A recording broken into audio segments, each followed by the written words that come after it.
चोट आउ परिश्रमी टिकी चढ़ेईर गोटे छोट मैगी दुकान थिला। से ता दुकान रे सफा सुतरार बहुत ध्यान रखे और ए कारण जोगु ता दुकान को दूर दूर पक्षी मैगी खाइबा को आसंती।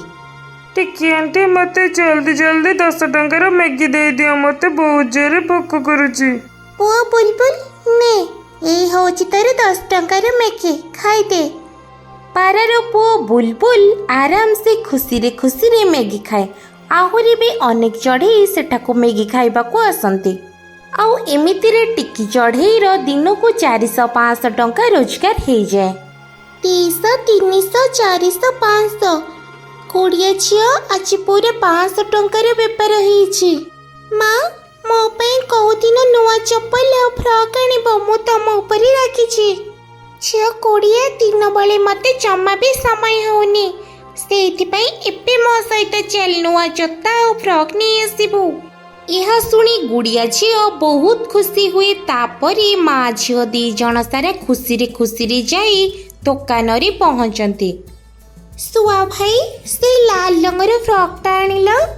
ए लाल रंगर फ्रॉक टा बहुत सुंदर है, मु एबे आणुची। नहीं माँ मते पिंक कलर टा बहुत भल लागुची, मु ए पिंक कलर टा नेबी। ठीक अछि मिट्टू भाई, ए पिंक कलर फ्रॉक टा पैक कर दियो। केते टंका हिला? बेसी पैसा नहीं, मात्र 400 टंका दे दियो। हो भाई दे दियो, नहले ये पुणी राखी जीवो। माँ तुमको मने अछि ना मते आउरी सैंडल भी किनिबार अछि? हाँ मनी अच्छी। आजिर जेतिकी भी इनकम है सब तोर। तापरे मिट्टू चढ़ई ताकू से ड्रेस को पैक करी दे दिए। आउ से माने 100 टंकार सैंडल भी किणी आनती।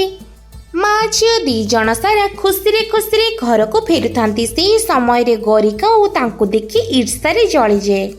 टिकी एतिकी संध्यारे कौन नहीं के आसुचु?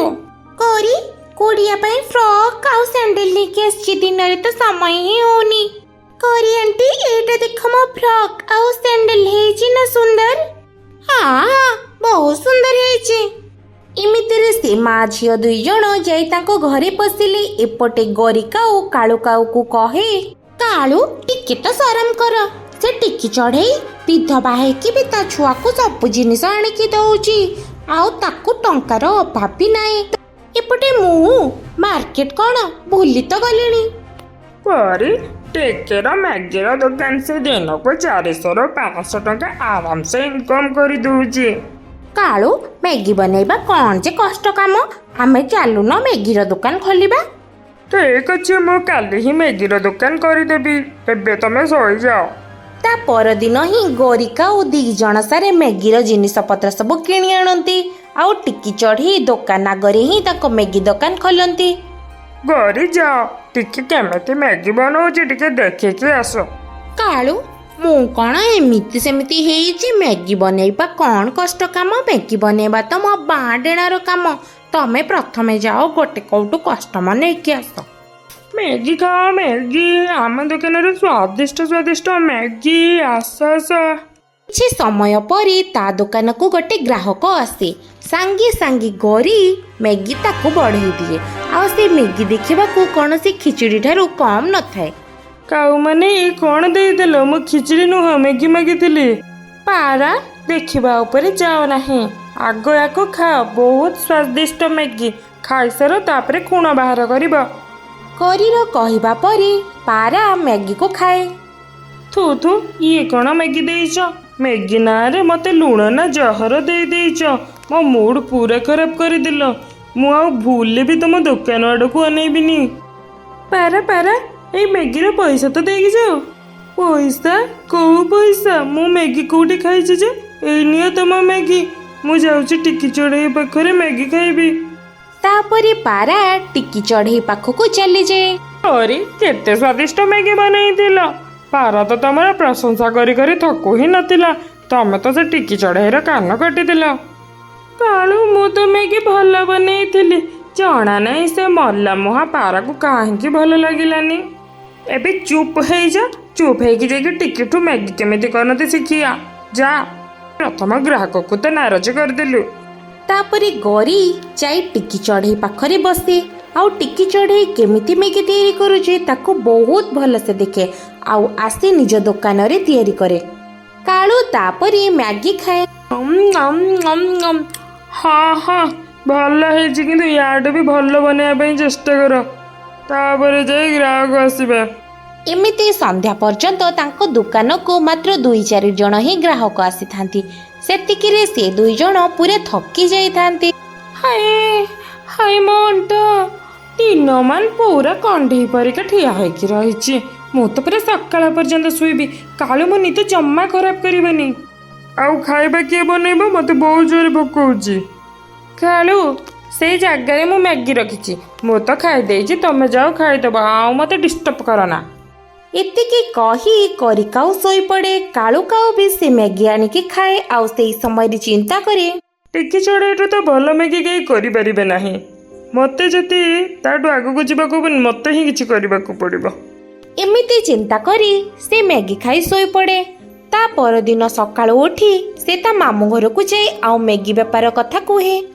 ଆରେ ଭଣଜା, ତୁ 5 ଟଙ୍କିଆ ମ୍ୟାଗି ବିକ୍ରି କରିବା ଷ୍ଟାର୍ଟ କରିଦେ। 30 ଟଙ୍କା ତ ସମସ୍ତେ ବିକ୍ରି କରୁଛନ୍ତି, ହେଲେ ମୋତେ କ'ଣ ଲାଭ ମିଳିବ? ସେ ଟିକି ଚଢ଼େଇ ବି ତ 20 ଟଙ୍କାରେ ବିକ୍ରି କରୁଛୁ। ଏମିତି ହେଲେ ତୋର ଅଧିକ ବିକ୍ରି ହବ, ଆଉ ବହୁତ ଭଲ ଇନକମ୍ ବି ହବ। ଚାଲ ମୋ ସହିତ ଚାଲ, ଗୋଟେ ଛୋଟ ଜାଗା ନେଇକି ଯିବି ଯୋଉଠି ମ୍ୟାଗି ବିକ୍ରି ହଉଛି। ତାପରେ କାଳୁର ମାମୁଁ କାଳୁକୁ ନେଇ ଚିଲ ପାଖକୁ ଯାଏ। ଚିଲ ଆଜ୍ଞା, ଇଏ ମୋର ଭଣଜା କାଳୁ, କୁ 2 ପେଟି ମ୍ୟାଗି ଦେଇ ଦିଅନ୍ତୁ। 2 ପେଟି ମ୍ୟାଗି, କିନ୍ତୁ ମୋ ପାଖରେ ତ ପଇସା ନାହିଁ।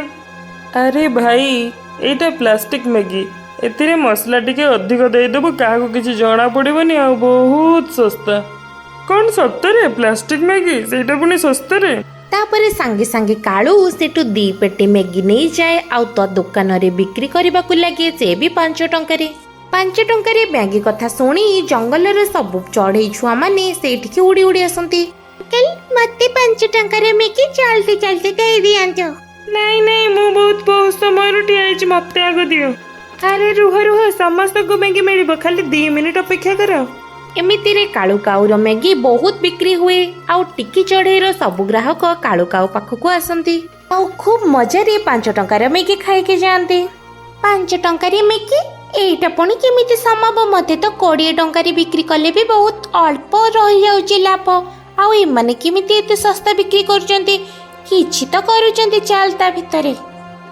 ୱାଓ, ଆମର ଚାଲାକ ସ୍ୱାମୀ, କ'ଣ କଲ? ଏବେ ଦେଖ ସବୁ ଗ୍ରାହକ ଆମ ପାଖକୁ ଆସୁଛନ୍ତି। ଆଉ ଦେଖୁନ ସେ ଟିକି ଚଢ଼େଇ କେମିତି ଡିମା କରି ଅନେଇଛି। ଆଜି 800 ଟଙ୍କାରେ ବିକ୍ରି ହୋଇଛି। ଏମିତି ଯଦି ଆମ କାମ ଚାଲିଲା ତାହେଲେ ବହୁତ ଟଙ୍କା ଆମର ଇନକମ୍ ହବ। ଏମିତିରେ ଗରି ଆଉ କାଳୁ ସମସ୍ତଙ୍କୁ ପ୍ଲାଷ୍ଟିକ ବାଲା ମ୍ୟାଗି ସବୁଦିନ ଖୁଆନ୍ତି। କିଛି ଦିନ ପରେ ଚଢ଼େଇ ମାନଙ୍କର ଦେହ ଅସୁସ୍ଥ ହୋଇଯାଏ। ସେମାନେ ଡାକ୍ତରଙ୍କ ପାଖକୁ ଯାଆନ୍ତି। ମୋ ପୁଅର ପେଟ ବଥା ହଉଛି, ୟାକୁ ଆଗ ଟିକେ ଦେଖିଦିଅ, ଦିପହରୁ କିଛି ବି ଖାଇନି। ଆରେ ଭାଇ, ମୋ ପେଟରେ ବି ବହୁତ ଜୋରେ ବଥା ହଉଛି, ଆଗ ମତେ ଦେଖ। ରୁହ, ମୁଁ ଆଗ ପିଲାଟାକୁ ଦେଖେ। ଆରେ ହରିଆଳି, ତମ ପୁଅ ଆଜି କ'ଣ ଖାଇଛି? ଡାକ୍ତର, ଇଏ ସ୍କୁଲରୁ ଆସିଲା ବେଳେ କାଳୁ ଆଉ ଗରିର ମ୍ୟାଗି ଡେଲି ଖାଏ, ଆଉ ତ କିଛି ଖାଇନି। ଡାକ୍ତର, ମୁଁ ବି କାଳୁ ଗରିଙ୍କ ମ୍ୟାଗି ଖାଇଛି, ସେ ବି ଲଗାତାର 2 ସପ୍ତାହ ହେଲା, ଆଉ ତ କିଛି ବି ଖାଇନି। ମତେ ତ ଗଡ଼ବଡ଼ ଲାଗୁଛି, ମତେ ଲାଗୁଛି ମ୍ୟାଗିରେ ହିଁ କିଛି ପ୍ରୋବ୍ଲେମ ହଉଛି। ତେଣୁ ମୋ ପାଇଁ ଗୋଟେ ପ୍ଲେଟ୍ ମ୍ୟାଗି ନେଇକି ଆସ। ଆଗରୁ ବି ବହୁତ ଚଢ଼େଇ ଆସିଛନ୍ତି, ଆଉ ଏ ମ୍ୟାଗି ବିଷୟରେ କହିଛନ୍ତି। ହରିଆଲି ମିଟୁ ଉଡ଼ି ଉଡ଼ି ଯାଇ କାଳୁ ପାଖରୁ ଗୋଟେ ପ୍ଲେଟ୍ ମ୍ୟାଗି ନେଇ ଆସେ ଆଉ ବୁଲବୁଲ ଡକ୍ଟରଙ୍କୁ ଦିଏ। ବୁଲବୁଲ ଚଢ଼େଇ ତାଙ୍କ ଦୋକାନକୁ ପୋଲିସ ଡାକି ଦେଇଥାଏ। ପ୍ଲିଜ ଏମାନଙ୍କୁ ସବୁ ଆରେଷ୍ଟ କର, ଏମାନେ ପ୍ଲାଷ୍ଟିକ ମ୍ୟାଗି ବିକ୍ରି କରୁଛନ୍ତି ଆଉ ଚଢ଼େଇ ମାନଙ୍କ ଜୀବନ ସହିତ ଖେଳୁଛନ୍ତି। ପରେ ପୋଲିସ ଗରି ଆଉ କାଳୁକୁ ନେଇ ଥାନାରେ ଭର୍ତ୍ତି କରିଦିଏ। ଆଉ ସେ ପ୍ଲାଷ୍ଟିକ ମ୍ୟାଗି ବିକ୍ରି କରୁଥିବା ବେପାରୀକୁ ବି ପୋଲିସ ନେଇ ରଖିଦିଏ। ଆଉ ସେ ସମସ୍ତଙ୍କୁ ଆଜୀବନ କାରାଦଣ୍ଡ ହେଇଯାଏ।